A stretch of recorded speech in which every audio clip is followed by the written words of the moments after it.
Bonjour à tous et merci de suivre le flash de 10h. Au menu, l'ambassade du Japon qui initie une caravane de presse pour faire le tour des réalisations du Japon au Burkina Faso dans le cadre de la coopération bilatérale Japon-Burkina Faso, des réalisations dans les domaines de la santé, de l'éducation, de l'assainissement et de l'agriculture. La visite du CG de Tangzougou à Ouagadougou marque le point de départ de la tournée dans la capitale burkinabé. Le point complet vous sera fait dans notre édition de la mi-journée.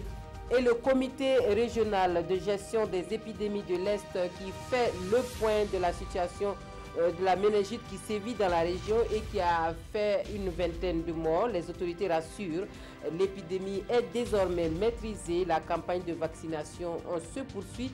La première session de l'année 2019 du comité fait l'état des lieux de la malnutrition. Le reportage complet dans notre édition de 13h.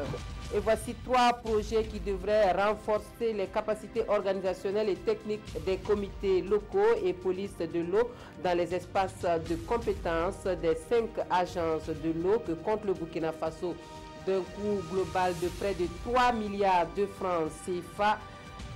Ces projets sont financés par l'Union européenne à plus de 85% et 3 ONG sont retenues donc pour l'exécution des programmes, et cela dans le cadre d'une gestion durable et une répartition équitable des ressources en eau. On vous donne plus de précisions à 13h. Et en Espagne,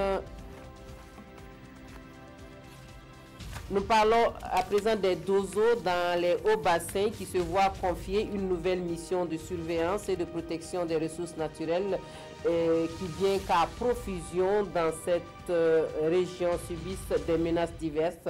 À l'issue de la formation sur la protection environnementale, les DOZO ont, à l'occasion de leur envoi en mission, bénéficié de matériel roulant pour leur faciliter la tâche. Un sujet donc que nous développerons davantage pour vous à 13h. Et en Espagne, l'actualité internationale, le procès des indépendantistes catalans est qualifié de farce et de procès politique par des manifestants qui se sont massés devant la Cour suprême à Madrid où se déroulent les premières audiences. Le procès des 12 dirigeants séparatistes est retransmis en direct à la télévision et le verdict ne doit pas être rendu avant juillet. Fin de ce flash, merci de votre attention. Je vous retrouve à 13h pour le point complet des actualités de la mi-journée. À tout à l'heure.